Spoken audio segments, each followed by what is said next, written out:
नमस्कार, रोखोकवर आपलं स्वागत. प्रेक्षक मी डॉक्टर उदय निरगुडकर.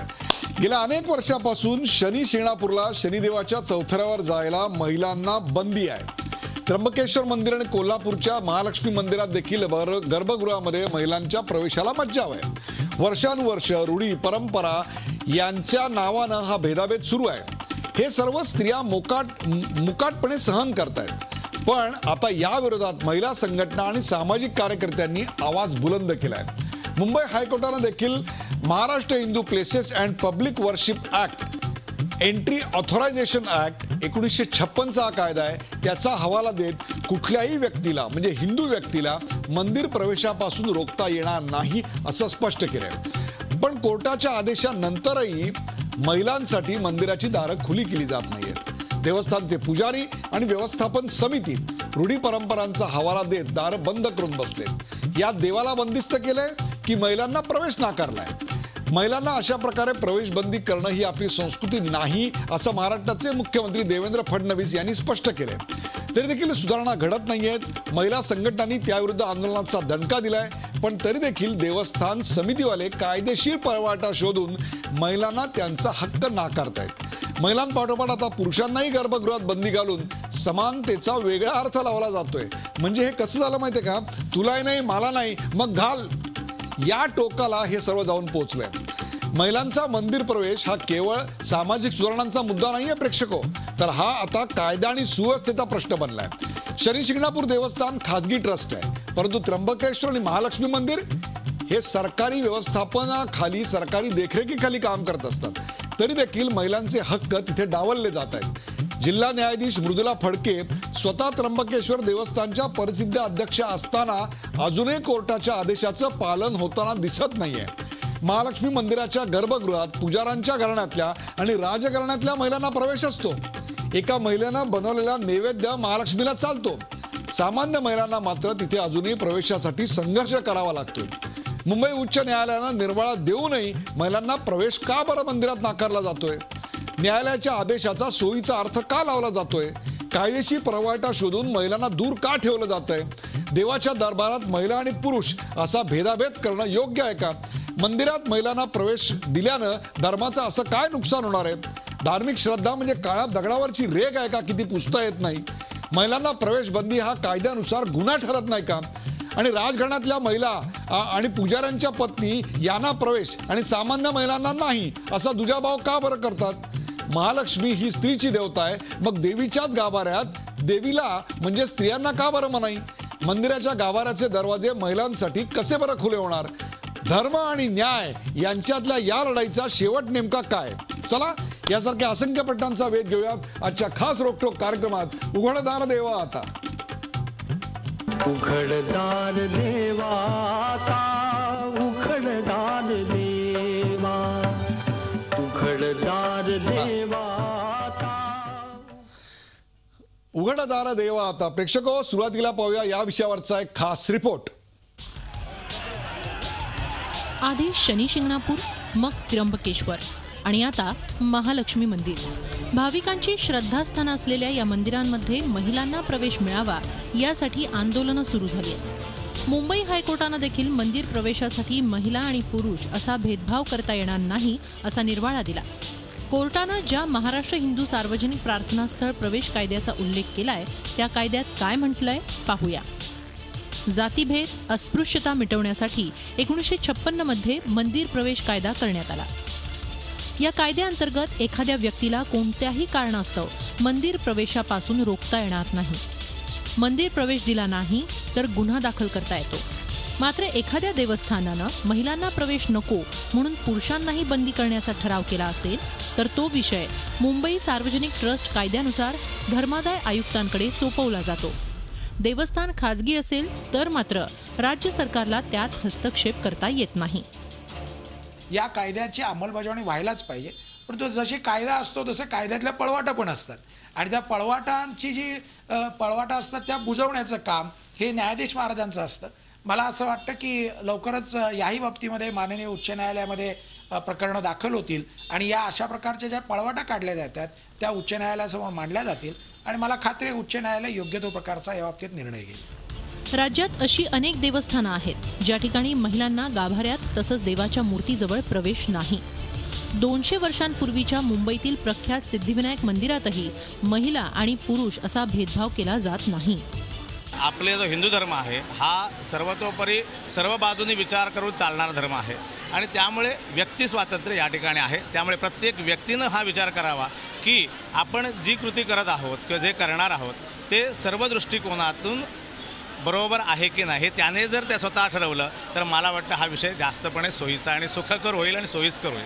200 वर्षापूर्वीपर्यंत आमच्याकडे त्या ठिकाणी रेकॉर्ड आहे. त्याच्या अगोदरचं आमचं मंदिर आहे. 200 वर्षात असा प्रसंग कधी आला नाही की त्या ठिकाणी स्त्रियांना आणि पुरुषांना त्या ठिकाणी वेगळ्या भेदभावाने त्या ठिकाणी वागणूक मिळेल. त्याचबरोबरीने आम्ही फक्त हिंदू धर्मातच नाही तर इतर जाती धर्माचे देखील लोक आमच्या गाभाऱ्यामध्ये दर्शन त्या ठिकाणी घेऊ शकतात आणि त्यांना कुठल्याही प्रकारचा आम्ही मज्जाव आजपर्यंत कधी झाला नाही ना कधी पुढे होणार. आता मंदिरात महिलांना प्रवेश द्यायचा की नाही याचा निर्णय देवस्थान समिती घेतं. सरकारी नियंत्रणात असलेल्या देवस्थानांमध्ये अशी अडवणूक केली जात नाही. मात्र खासगी देवस्थानांबाबत ही अडचण जाणवते. जिथे कायदा असतो तिथे पळवाटा देखील असतात. त्यामुळे ज्या चलाखीने सध्या विविध देवस्थानं आपल्या भूमिका ठरवत आहेत तितक्याच चलाखीने आता राज्य सरकार अंमलबजावणी करणार का, करू शकणार का हे पाहणं महत्त्वाचं आहे. व्हिडिओ जर्नलिस्ट अशोक सोनावणेसह दीपाली जगताप पाटील, झी मीडिया, मुंबई. उघडणारा देवा आता या विषयावरचा खास रिपोर्ट आपण पाहिलात आणि त्याची चर्चा करण्यासाठी आपण या विषयातले जे सर्व स्टेक होल्डर ज्याला आपण म्हणतो ज्यांचा याच्यात सहभाग आहे अशा सर्वांना आपण आमंत्रित केले. आपल्या सोबत आहेत सनातन संस्थेचे हिंदू विधिज्ञ परिषदेचे सचिव किंवा अत्यंत वादग्रस्त आणि अशा संस्थेचे ॲडव्होकेट संजीव पुनाळेकर आपल्यावर आहेत. संजीवजी आपलं स्वागत. अजित ठाणेकर हे नगरसेवक आहेत भारतीय जनता पक्षाचे, कोल्हापूरहून आज या चर्चेत सहभागी होत आहेत आणि श्रीपूजक करवीर निवासिनी महालक्ष्मी या देवस्थानचे ते पूजक आहेत. अजितजी आपलं स्वागत. ललिता शिंदे आहेत आपल्याबरोबर नाशिकहून, त्या त्र्यंबकेश्वर देवस्थानच्या विश्वस्त आहेत. ललिताजी आपलंही स्वागत. ॲडव्होकेट श्रीकांत गायधनी हे या विश्वस्त आहेत त्र्यंबकेश्वर संस्थानच्या, आपलंही स्वागत. ॲडव्होकेट निलिमा वर्तक या याचिकाकर्ते आहेत. आज या कार्यक्रमामध्ये एक प्रकारे 3 वकील आपली बाजू मांडणार आहेत. त्यामुळे कायदेशीररित्या हा अतिशय महत्त्वाचा असा चर्चेचा कार्यक्रम असणार आहे. कार्यक्रमाची सुरुवात नेहमीप्रमाणे आपण जो मुद्दा चर्चेला घेणार आहोत त्याचे 2 भाग आहेत. त्यातला पहिला मुद्दा आपण आपल्या पडद्यावर पाहू शकता ज्याची आपण चर्चा करणार आहोत आणि तो मुद्दा आहे न्यायालयाच्या निर्णयातून पळवाटा शोधल्या जात आहेत का. न्यायालयाच्या निर्णयातून पळवाटा शोधल्या जात आहेत का. आपण थेट जाऊया निलिमा वर्तक यांच्याकडे. निलिमा वर्तक, आपण याचिका दाखल केलीत, न्यायालयानं त्यावर निकाल दिला. याही पूर्वी न्यायालयाचे तशा स्वरूपाचे कायद्याचे कलम होती तरी देखील न्यायालयाच्या निर्णयातून पळवाटा शोधल्या जात आहेत का. आदेशाचा सोयीस्कर अर्थ लावून आता महिलांबरोबर पुरुषांनाही गाभाऱ्यात जायचा प्रवेशाचा अधिकार डावलला जातोय का. निलिमा वर्तक. मला असं वाटतं की ह्या गोष्टीची चर्चा करण्यात काहीच अर्थ नाही आहे. याचं कारण आहे की जेव्हा न्यायालयाने निर्णय दिलेला आहे त्या निर्णयाच्या वेळीस न्यायालयाने काही राज्य सरकारला सूचनाही दिलेल्या आहेत. त्यामध्ये ज्या वेळेला हे पिटिशनचं आर्ग्युमेंट्स चालू होती त्यावेळेलाच कोर्टाने ही गोष्ट स्पष्ट केलेली आहे की हा जो निर्णय आहे त्या निर्णयासंबंधी प्रत्येक जिल्ह्याच्या ठिकाणी कलेक्टर किंवा पोलीस अधिकारी ह्या सर्वांना ह्या निर्णयासंबंधीची पूर्ण माहिती देण्यात यावी. वास्तविक पाहता कुठलाही कायदा जेव्हा पास केला जातो त्यावेळेला तो कायदा हा प्रत्येकाला समजलेला आहे हे गृहीत धरलेलं आहे. परंतु असं असताना सुद्धा कोर्टाने हे स्पष्ट निर्देश अशासाठी दिले की यामधून कुठल्याही प्रकारची गडबड होता कामा नये. मला असं वाटतं की पळवाटा शोधण्याचा प्रकार हा होणारच नाही जर राज्य सरकारने सुद्धा आपली यातली जबाबदारी पार पाडली आणि त्यामध्ये जी त्यांची मुख्य हे आहे जबाबदारी आहे ती म्हणजे प्रशासकीय जबाबदारी. ही प्रशासकीय जबाबदारी पार पडली तर अशा प्रकारच्या कुठल्याही पळवाटा शोधण्याचं काहीही कारण उद्भवणार नाही असं माझं स्पष्ट मत आहे. निलिमा वर्तक, कायद्याच्या संबंधित तरतुदी असून देखील तुम्हाला नव्यानं या संदर्भात याचिका का दाखल करावी लागली आणि आत्ता जो निवाडा लागलेला आहे, आत्ता जे न्यायालयाचे निर्देश आलेले आहेत ते खाजगी देवस्थानांना लागू नाही आहेत का?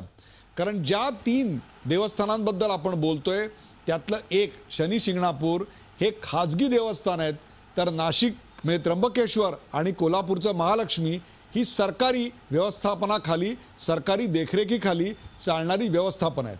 त्यामुळे एक असा समज होतोय की खाजगी व्यवस्थापनांना, खाजगी देवळांना हा नियम लागू नाही आणि कायदा असताना तुम्हाला याचिका का करावी लागली? निलिमा वर्तक, कायद्याचं पालन होत नव्हतं आणि ह्या बाबतीमध्ये हा जो भेदभाव होत होता, हा महिलांच्या बाबतीत भेदभाव होत होता, हा त्यातला एक महत्त्वाचा मुद्दा आहे.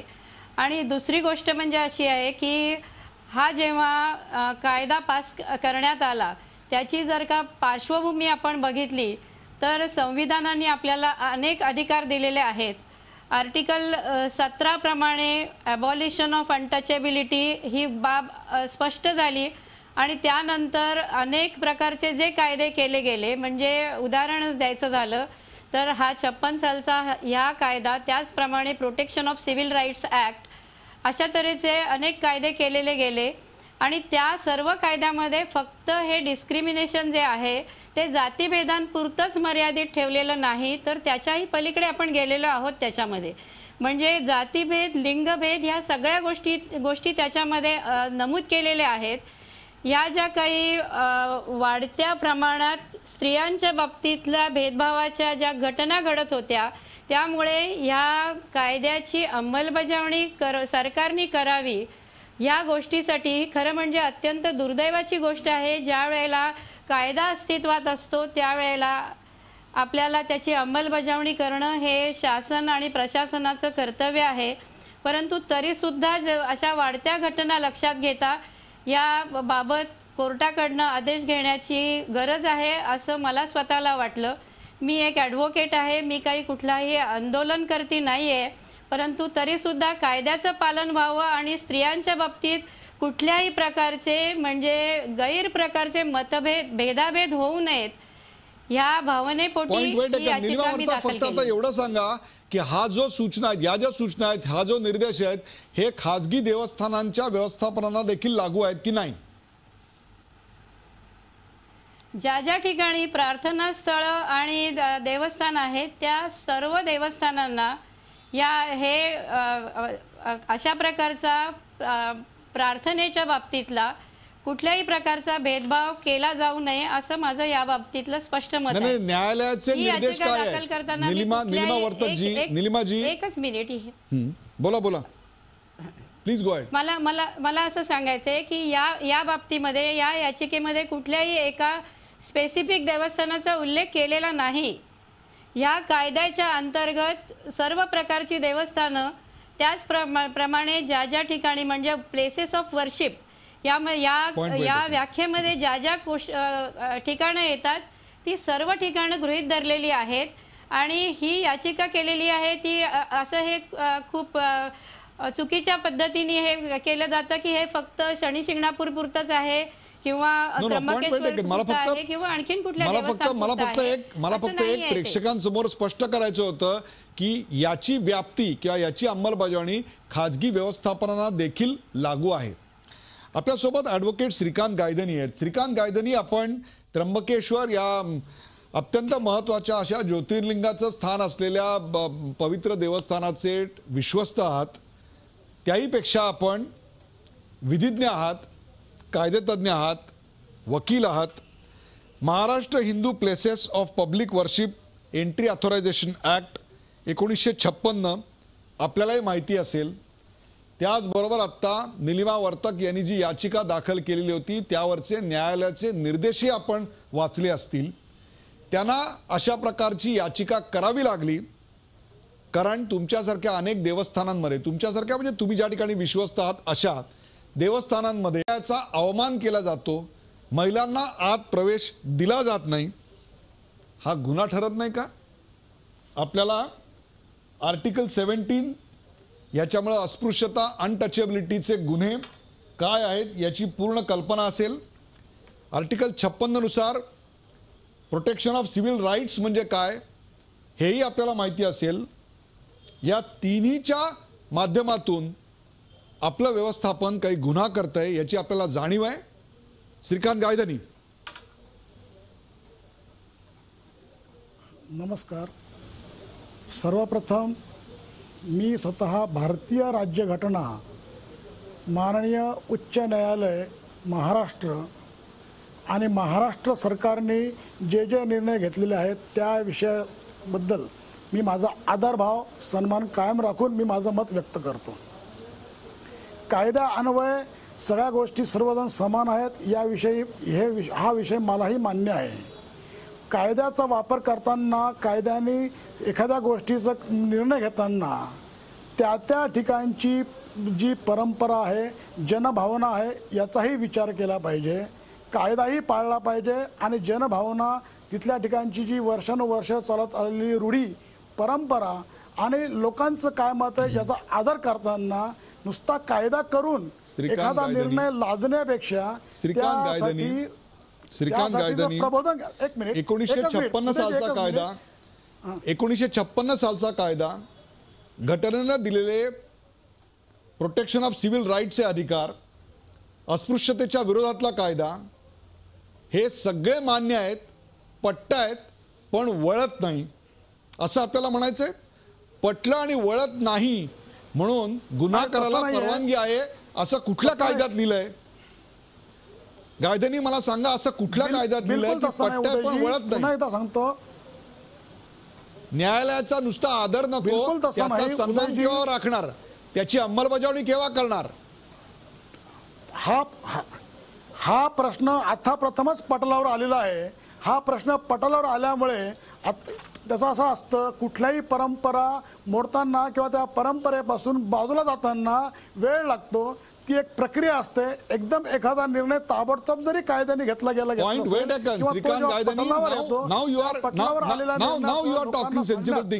एखादी गोष्ट बदलायला वेळ लागतो. अनेक वर्षांच्या रूढी परंपरा असतात, त्या बदलायला वेळ लागतो. त्यासाठी परंतु Shrikant Gaydhani, hear me out. Shrikant Gaydhani, please hear me out. एक मिनिट. पण या रूढी परंपरा बदलल्या पाहिजेत एवढं तरी मान्य करा. श्रीकांत गायधनी, एवढं तरी मान्य करा की या बदलल्या पाहिजेत, त्या चुकीच्या होत्या. येस उदयजी, मी तेच म्हणतो की एखादी रूढी परंपरा करताना लोकांचं काय मत आहे, स्थानिक भावनांचं काय मत आहे त्याचं प्रबोधन करून कुठल्याही प्रकारचा वादंग न होऊ देता ती तिथल्या लोकांना, त्या संबंधित लोकांना पटवून देऊन एकदम कायद्याचा वापर श्रीकांत गायधनी, लोकांचं प्रबोधन, सर्वांना न्याय मिळेल. लोकांचं प्रबोधन हा इतका तुम्ही मोठा शब्द वापरलेला आहे, इतकी त्याची व्यापक व्याप्ती आहे की त्याच्यामध्ये महिलांना प्रवेश द्यावा लागू नये म्हणून पुरुषांनाही तुम्ही प्रवेश नाकारलात. हेच तुमचं त्र्यंबकेश्वर देवस्थानच्या व्यवस्थापन समितीचं सामाजिक उत्थापनाचं प्रबोधन म्हणायचं आम्ही? बिलकुल तसं नाहीये उदयजी. आतापर्यंत पुरुषांनाच प्रवेश दिला जात होता गेल्या अनेक वर्षांपासून. तो मात्र नियोजित वेळेत दिला जात होता. त्यासाठी काही नियम आहेत, त्या नियमानुसार त्याला प्रवेश दिला जात होता. माननीय नामदार हायकोर्टाचा निकाल प्रसिद्धी माध्यमातून समजल्या आम्ही त्याची ताबडतोब दखल घेतली. कोर्टाचा निकाल हातामध्ये यायचीही वाट न पाहता हा निकाल आल्यानंतर कोर्टाचा आलेला निकाल, तो निकालाची आमच्यावर एक विश्वस्त या नात्याने असलेली जबाबदारी, कायद्याचे पालन करण्याची जबाबदारी, गावातल्या जनभावना यांचं एकमेकांमध्ये संघर्ष होऊ नये आणि काहीतरी विचार करायला वेळ मिळावा. जर त्र्यंबकेश्वरच्या मंदिराच्या गर्भगृहाची ही रचना वेगळी आहे, जरी कायदा हा सगळ्यांना सारखा असला तरी ठिकठिकाणी शनी शिंगणापूरला हे ओपन प्लेस आहे, तिथे दर्शन करायला सोयीचं असतं. त्र्यंबकेश्वरचा गाभारा मात्र हा वेगळ्या परिस्थितीत आहे. तिथे 7-8 पायऱ्या खाली उतरावं लागतात, तेवढ्या वर चढावं लागतात. जायचा मार्ग एकच आहे, वर यायचा मार्ग तोच आहे. अशा वेळेस स्त्री आणि पुरुष एकदम जर गेले, समजा टप्प्याटप्प्याने जर गेले तर एखाद्या वेळेस दुर्घटना घडू शकते. तिथे तुम्ही जर प्रत्यक्ष परिस्थिती बघितली तर श्वास कोंडू शकतो. एकदम पुरुष जाणं हा विषय वेगळा आणि स्त्री पुरुष एकत्र जाणं हा विषय वेगळा. मग यासाठी काय करायचं? कायद्याचं पालनही करायचं, दुर्घटना देखील होऊ द्यायची नाही, समाजाचं प्रबोधन करताना सगळ्यांना विश्वासात घ्यायचं, कुठल्याही प्रकारची अपघात किंवा मनभेद न होऊ शकता, कोणत्याही प्रकारचं वातावरण बिघडून जातं हे काम करण्यासाठी आम्ही हा निर्णय घेतलेला आहे. हा निर्णय काय आमचा कायमचा आहे असं नाही, याच्यामध्ये विचाराचं उत्थापन रोजच्या रोज होत राहणार आहे. श्रीकांत गायधनी, तुम्ही या प्रकरणाची धग कमी होण्यासाठी, वेळ मारून नेण्याकरता, याच्यातले जी धग आहे, याच्यातले जी आंदोलनाची तीव्रता आहे ही कमी करण्याकरता, वेळ मारून नेण्याकरता तुम्ही या सबबी देतायत. हा जो दुर्घटनेचा साक्षात्कार आहे, हा साक्षात्कार तुम्हाला कोणत्या परमेश्वरानं आज दिला मला माहिती नाही, परंतु दुर्घटना पुरुषांची होऊ शकते, दुर्घटना स्त्रियांची होऊ शकते. मग एकटे पुरुष असताना पुरुषांची दुर्घटना होत नाही का? त्यांच्या श्वासोश्वासाचा त्रास होऊ शकत नाही का? या रचनेचा साक्षात्कार यापूर्वी झाला नव्हता का? हे सगळे प्रश्न मी तुम्हाला आता विचारणार नाही, कारण ते अत्यंत अडचणीचे आहेत. आपण जाऊया ललिता शिंदे यांच्याकडे. ललिता शिंदे, आपण त्र्यंबकेश्वर देवस्थानच्या विश्वस्त आहात. माझी माहिती जर बरोबर असेल ललिताजी, तर तुम्हाला विश्वस्त बनण्यासाठी सुप्रीम कोर्टाचे दरवाजे ठोठावे लागले होते, हे खरं आहे का? हो, नमस्कार. हो, एकदम बरोबर आहे. आणि त्र्यंबकेश्वर देवस्थानची जी स्टोरी आहे ती 1969 पासून ते जिल्हा न्यायालय, उच्च न्यायालय आणि माननीय सर्वोच्च न्यायालय असा हा तिढा होता. आणि त्या तिढ्यामध्ये भाविकांचे खूप हाल होत होते, मिसमॅनेजमेंट आणि सगळे अव्यवस्था बिघडलेली होती. त्यामध्ये थर्ड पार्टी होऊन मी भाविकांच्या प्रतिनिधी म्हणून सर्वोच्च न्यायालयात दाद मागितली आणि शेवटची मागणी माझी स्त्रियांना प्रतिनिधित्व का असू नये असे मला मिळाली आणि मला सर्वोच्च न्यायालयाने तिथे न्याय मिळालेला आहे. आणि म्हणून आज मला सेवा एक महिला असूनही महिलांवर अन्याय होत असताना तुम्ही का बरं साथ देत नाही आहात? महिला प्रवेशासाठी तुम्ही का बरं उभं राहत नाही आहात? महिलांना गाभाऱ्यात प्रवेश दिला तर बिघडलं कुठं?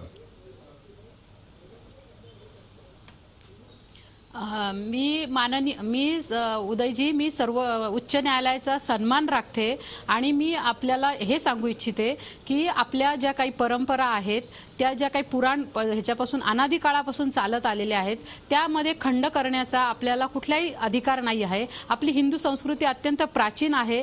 आणि मी आपल्या झीच्या माध्यमातून हे सांगू इच्छिते की मी आत्ताच युनेस्कोकडे आपलं त्र्यंबकेश्वरचा कुंभमेळा, भारताचा कुंभमेळाचं प्रपोजल टाकलेलं आहे आणि युनेस्को त्याला मान्यता देण्याच्या तयारीत आहे. जर जगातली सर्वोच्च संस्था जर आज हे मान्य करते उदयजी की आपल्या परंपरा म्हणजे युनेस्कोमध्ये टँजिबल आणि इनटँजिबल अशा दोन हे संकल्पना आहेत.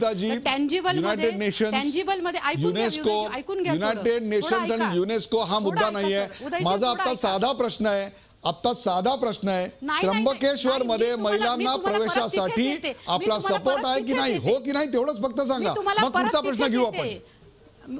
उदयजी, मी तुम्हाला परत तिथेच येते की आपल्याला ह्या परंपरा मोडण्याचा आपल्याला कुठलाही अधिकार नाही आहे. म्हणजे तुमचं असं म्हणणं आहे की महिलांना प्रवेश दिला जाऊ नये? नाही, माझं असं म्हणणं, मी स्वतः महिला आहे, मी आपल्या हिंदू संस्कृतीचा सन्मान ठेवते आणि आपल्या हिंदू संस्कृतीमध्ये मातृदेवो भव पितृदेवो भव असं सांगितलेलं आहे आणि आपल्यामध्ये स्त्रीचा फार मोठा सन्मान राखला जातो उदयजी. आणि मी तुम्हाला तेच सांगते, इनटँजिबल मध्ये आपल्या जे तिथे दृश्य स्वरूपाचं आणि अदृश्य स्वरूपाचा जो काही वारसा आहे तो युनेस्कोने उचललेला आहे. तर मग आपली संस्कृती का श्रेष्ठ नसावी आणि आपणच आपल्या परंपरा का मोडाव्या? आणि मी तुम्हाला हे सांगू इच्छिते की उदयजी ऐका की जी कामाख्या मंदिर आहे, जे कन्याकुमारीचं मंदिर आहे, त्या तिथे पुरुषांना बंदी आहे. मग ते काहीतरी तर त्याचं कारण आहे, काहीतरी तर शास्त्र आहे. आपणच या सगळ्या गोष्टी पाळल्या पाहिजे आणि त्याला जगातल्या तुमचा विरोध आहे, तुमचा महिलांच्या गर्भगृहातल्या प्रवेशाला विरोध आहे. That's the substance, that's the end of it. त्याला तुम्ही परंपरेचा आधार देताय, युनेस्कोचं मखर लावताय, त्याला आणखीन कुठली वेलबुट्टी लावताय, याला आता महत्व नाहीये. तुमचं सम अँड सबस्टन्स एकच उत्तर आहे आणि ते म्हणजे श्रीकांत गायधनी किमान एवढं तरी सांगतायत की हो बदल स्वीकारले पाहिजेत, कदाचित ते टाइम बाय करत असतील. तुम्ही तर तेही ना करताय, तुम्ही म्हणता की ही परंपरा बदललीच नाही पाहिजे. Thank you very much. आपल्यासोबत अजित ठाणेकर आहेत. अजित ठाणेकर, मला सांगा, तुमच्या घरातील महिला महालक्ष्मी देवीच्या गर्भगृहात जातात की नाही? मला पूर्ण बोलू द्या उदयजी. मला जातात की नाही एवढं सांगा. एक मिनिट अजित ठाणेकर, जातात की नाही एवढं सांगा, मग मी पुढचा प्रश्न घेतो. मला पहिला माझा मुद्दा मांडू देत. माझ्या हातात मंदिराचा नकाशा आहे. या नकाशामध्ये या बाजूला इथं जे दाखवलेलं आहे तो पितळी उंबरा म्हणतात त्याला. ह्याला इथं पहिलं दार आहे आणि ह्याच्या आत गाभारा सुरू होतो. त्यामुळं ह्या ठिकाणी आपण जर बघत असला तर गर्भगृहात तुमचं जे म्हणणं आहे गाभाऱ्यात प्रवेश, तर आम्ही पहिल्यापासून हे मेंटेन केलेलं आहे की महालक्ष्मी मंदिरामध्ये गाभाऱ्यात महिला पुरुष सगळ्यांना एका विशिष्ट ठिकाणापर्यंत प्रवेश दिला जातो. दुसरी गोष्ट अशी आहे की हे जे कालचं जजमेंट आलेलं आहे परवाचं, हे जजमेंट वाचल्यानंतर मी कायदेतज्ञ नाही, पण मला जे समजलं त्याच्यामध्ये 1956चा कायदा नीट इम्प्लिमेंट व्हावा यासाठी महाराष्ट्र शासनानं कलेक्टर आणि SP-ना मार्गदर्शन करावं अशा स्वरूपाचा तो कायदा आहे. याच्यामध्ये माझ्या बुद्धीप्रमाणे मला जे कळलं त्याच्यामध्ये एक्सप्रेस कुठेही गाभाऱ्यात प्रवेश द्यावा असा मुद्दा आलेला नाही आहे. 1956चा जो कायदा आहे या कायद्यामध्ये सुद्धा अजित ठाणेकर, मुद्दा तोच आहे की याचा सोयीस्कर अर्थ लावला जातोय. निर्णयाच्या पळवाटा शोधल्या जात आहे. राजघराण्यातील मला तुमचा दुसरा स्पेसिफिक प्रश्न आहे. राजघराण्यातील स्त्रिया मूर्तीच्या जितक्या जवळ जाऊ शकतात तितक्याच जवळ इतर सर्व महिलांना जायला परवानगी आहे का? अजित ठाणेकर बोला. मला माझं बोलणं पूर्ण करू द्या तरच मी तुमच्या प्रश्नाचं उत्तर देईन. हे प्रश्नाचं उत्तर अडचणीचं आहे का? नाही आहे. मी पूर्ण बोलतो मग मला उत्तर द्या, मग प्रश्न विचारा.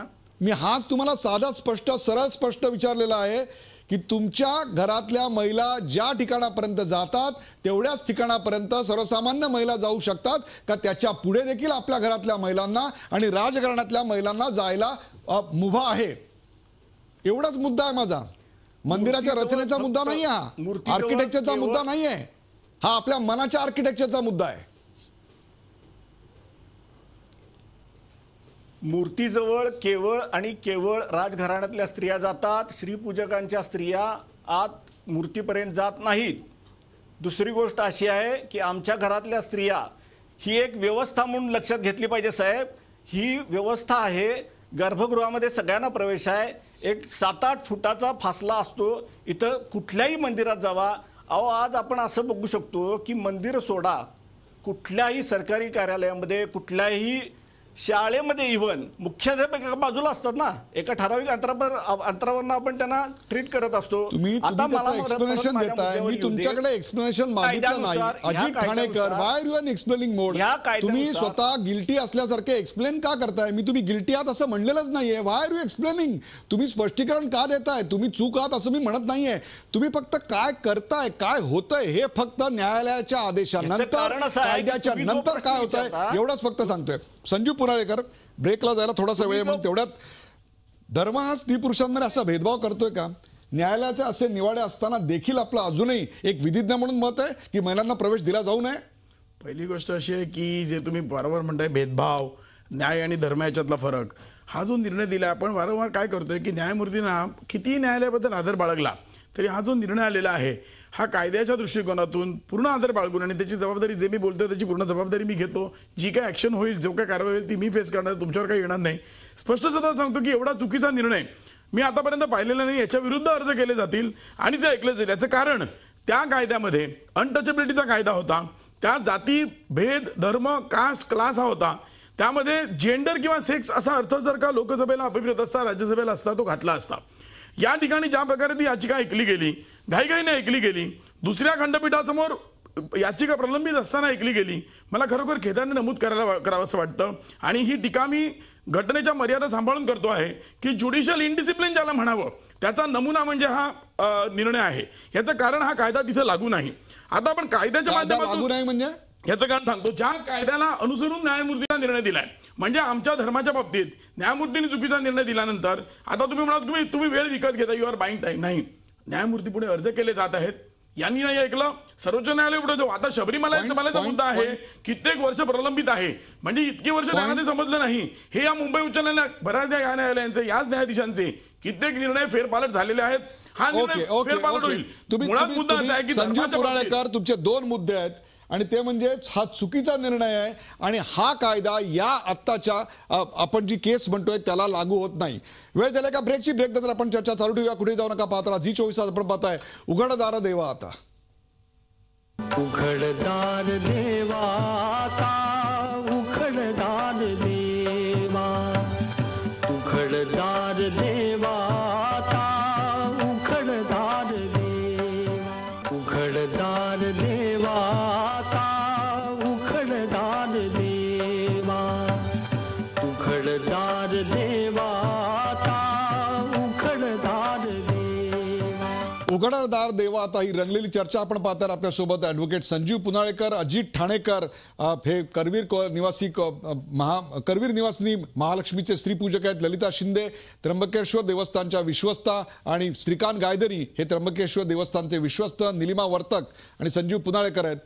ज्या दुसऱ्या भागातला महत्वाचा मुद्दा आपण चर्चेला घेतोय तो आपण आपल्या पडद्यावर पाहू शकता आणि तो मुद्दा आहे मंदिराच्या गाभाऱ्याचे दरवाजे महिलांसाठी कसे खोलणार.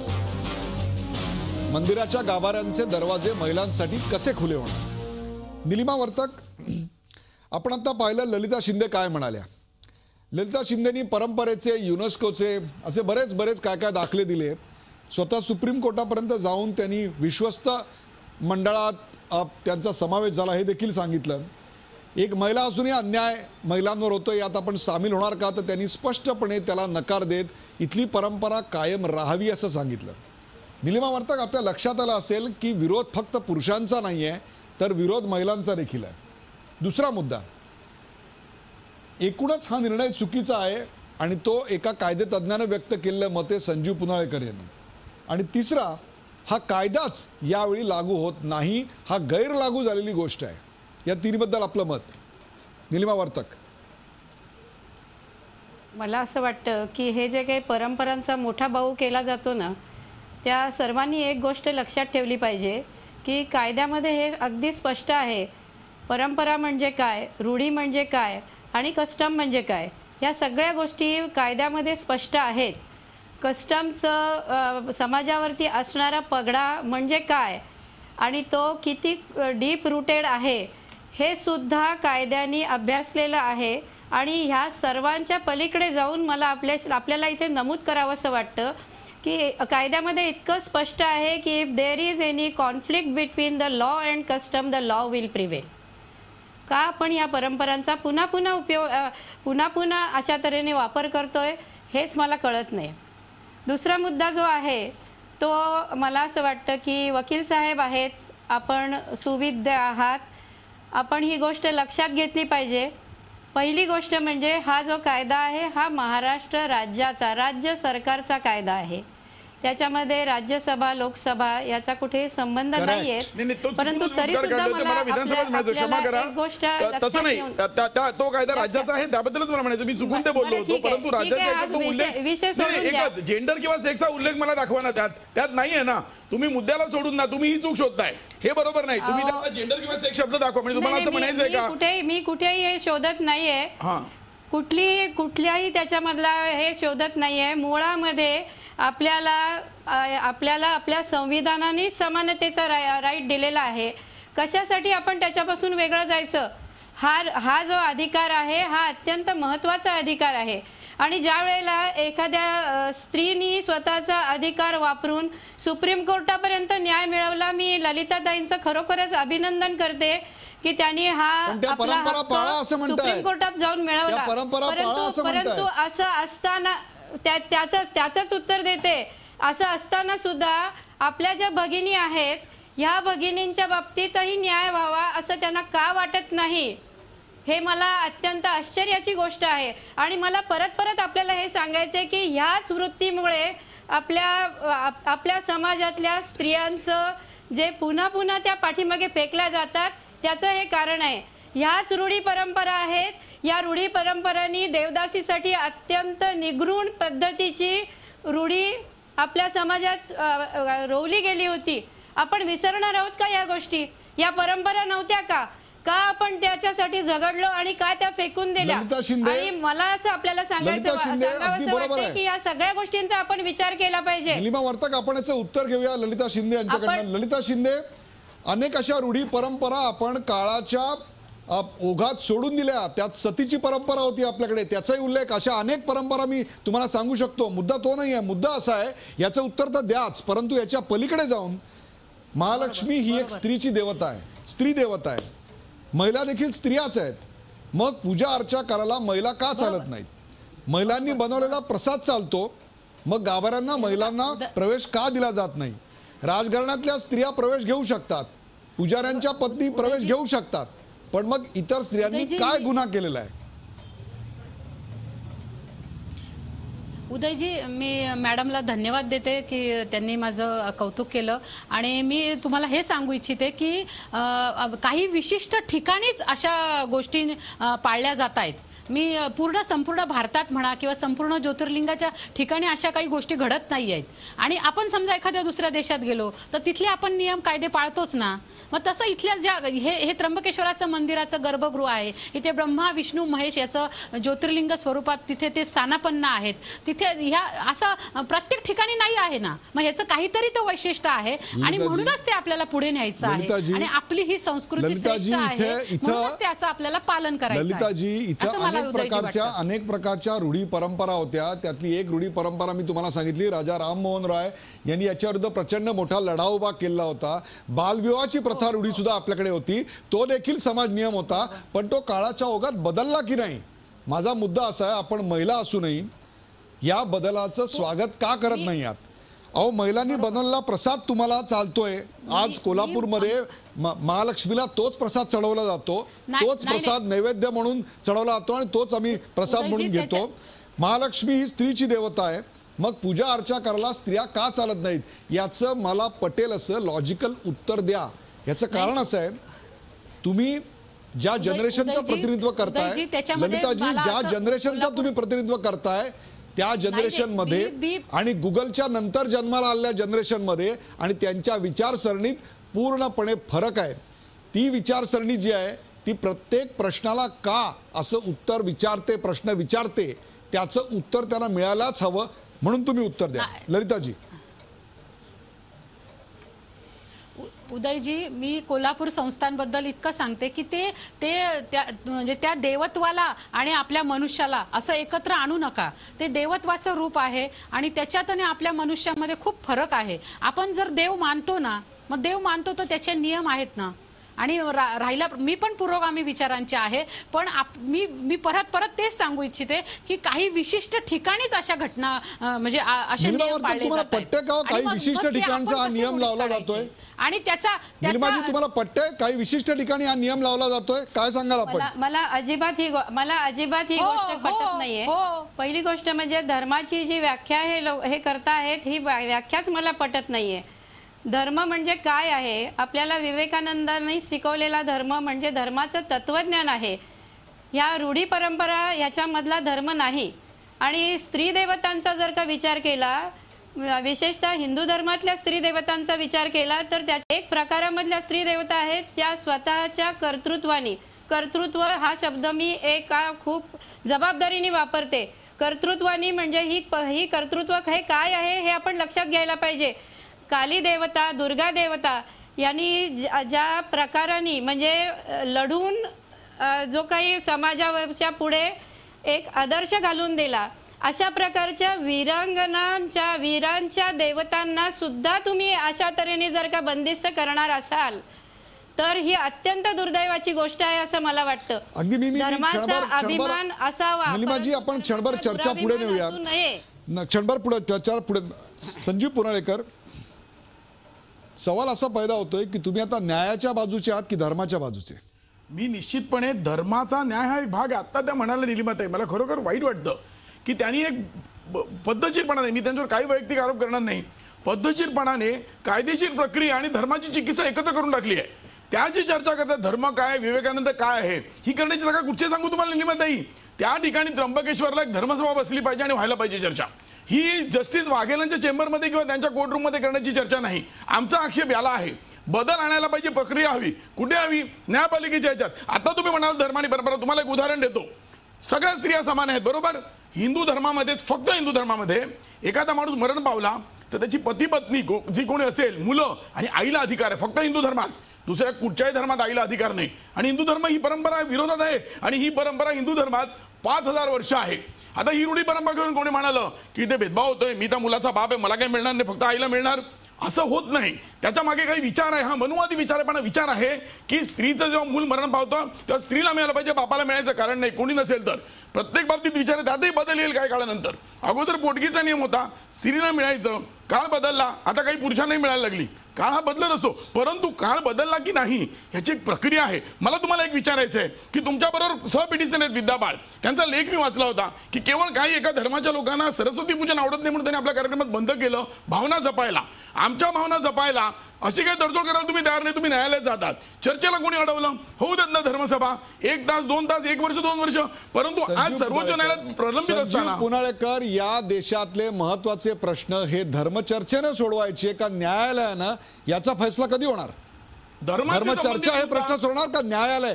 मगाशीच त्यांनी सांगितलं की in case of custom and law, it is a law that prevails and not the custom. नाही, त्यामध्ये मुळात कस्टम लॉच्या विरोधात आहे की नाही हे इंटरप्रिटेशन आहे. आता उदाहरणार्थ या ठिकाणी कायद्याचा माझा अर्थ असा आहे की निलिमा वर्तक यांना किंवा इतर कोणाला किती मंदिरं उभारायची असतील कुणी अडवलेलं नाही आहे.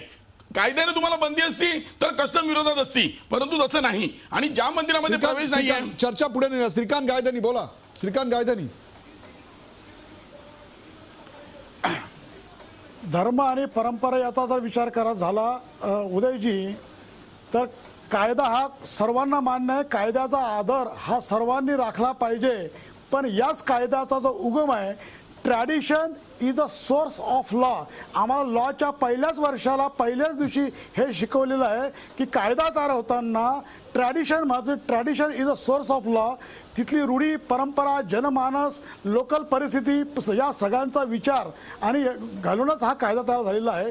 त्यामुळे तुम्ही जे आता मगा म्हणालात की सतीचा कायदा बरोबर आहे, सतीचा कायदा बरोबर होता, परंतु 20 वर्षापूर्वी देखील सती गेली. त्याच्यामुळे लोकांपर्यंत सतीचा कायदा होऊन 200 वर्ष झाली तरी सतीचा कायदा अस्तित्वात आला. म्हणजे प्रॅक्टिकली ते घड्याळ लोकांना पडला आज 200 वर्ष. Thank you. Ajit Thanekar, make your point. Ajit Thanekar, Ajit Thanekar, please go ahead.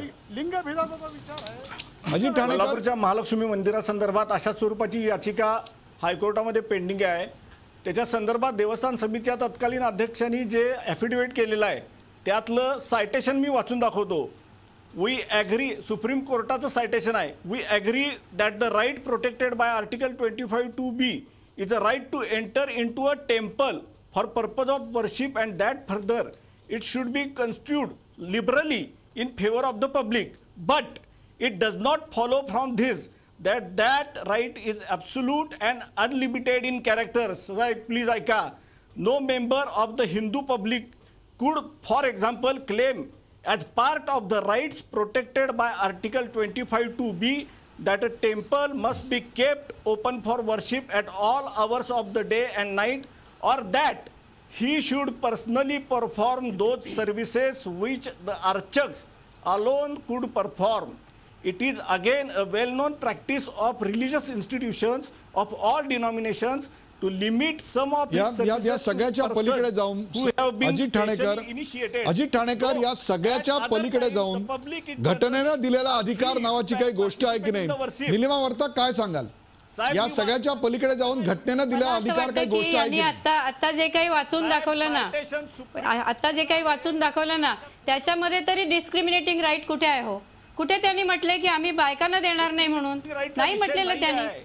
म्हणजे डिस्क्रिमिनेटिंग राईटचा जो मुद्दा आहे तो मुद्दाच फक्त आपण लक्षात घ्यायला पाहिजे. पण ज्या ठिकाणी सर्वसामान्य भक्त येऊ शकतात, प्रेक्षक मंदिरामध्ये महिलांना प्रवेश नाकारण्यासाठी रूढी परंपरांचा बाऊ करत कशा कायदेशीर कसरती केल्या जात आहेत हे सगळं आपण आता इतका वेळ पाहताय. मुंबई उच्च न्यायालयाचा आदेशच कसा चुकीचा आहे असा देखील युक्तिवाद इथं झाला. वर्षानुवर्ष पुराण काळापासून चालत आलेल्या परंपरा आपल्याला मोडण्याचा अधिकार नाही असं देखील एका महिलेकर्मी सांगण्यात आलं. त्यासाठी युनेस्कोला पाठवलेल्या प्रस्तावाचा दाखला दिला गेला. देवस्थानच्या बाबतीत रूढी परंपरा मोडीत काढताना स्थानिक लोकांच्या भावनांचा विचार करावा हेही महत्वाचे असं ठासून सांगण्यात आलं. त्र्यंबकेश्वरच्या गाभाऱ्यात महिलांना प्रवेश दिला गेला तर तिथल्या रचनेमुळे दुर्घटना होऊ शकतात असा साक्षात्कार अलीकडेच झाला हे देखील आपण पाहिलं. हे सगळं पचवणं प्रेक्षक थोडं अवघडच आहे नाही का. प्रेक्षक असं म्हणतात की जेवढं आपण देवळाच्या जवळ जातो ना तेवढे देवापासून लांब जातो. विरोधाची बाजू समजून घेतल्याशिवाय विचारांच्या अवनतीची पातळी आपल्याला समजत नाही हेच खरं. खरं तर कोणताही धर्म टिकवून ठेवायचा असेल तर त्यामध्ये कालानुरूप सुधारणा ह्या अत्यावश्यक असतात. केवळ जुनाट रूढी परंपरा यांचा भाऊ करत बसलो तर धर्माच्या विरोधात असंतोष वाढू लागतो. मग तो मंदिराचा मुद्दा असो नाही तर दर्ग्याचा मुद्दा असो, हे मुद्दे अत्यंत सावधपणे हाताळले गेले पाहिजेत. कारण धार्मिक बाबींसोबत यात भावनेचाही प्रश्न आहे. याबाबत महिलांनाही आता आत्मभान येतंय, त्या प्रश्न विचारू लागल्यात, व्यवस्थेशी झगडत आहेत. हे सगळं सुदृढतेचं लक्षण म्हणायला हवं. मात्र त्याच वेळी स्थानिक महिलांच्या मंदिर प्रवेशाला विरोध करतायत असंही चित्र आज मला पाहायला मिळालं. महिलांची ढाल पुढं करूनच मंदिर प्रवेश आता नाकारला जातोय. अशा वेळी सरकारनं हस्तक्षेप करण्याची गरज आहे. राजकीय पक्ष याबाबतीत स्पष्ट भूमिका घेणं अत्यंत गरजेचं आहे. न्यायालयाचे दरवाजे ठोठावण्याची वेळ सामाजिक कार्यकर्त्यांवर का आली हा खरा सवाल आहे. शनी शिंगणापूर, त्र्यंबकेश्वर, महालक्ष्मी मंदिरच काय, अगदी हाजी अली दर्ग्यामध्ये देखील महिलांच्या हक्काची सुरू झालेली ही लढाई, सामाजिक लढाई लवकरच यशस्वी होईल यात तिळमात्र शंका नाही. फक्त नुसती कायद्याने नव्हे तर मनातून याची स्वीकृती घेणार आहोत का हा खरा सवाल आहे. या चर्चेत सहभागी झाल्याबद्दल सर्व मान्यवरांचे आभार. ताज्या बातम्यांसाठी पाहत राहा झी24 तास. रहा एक पाऊल पुढे.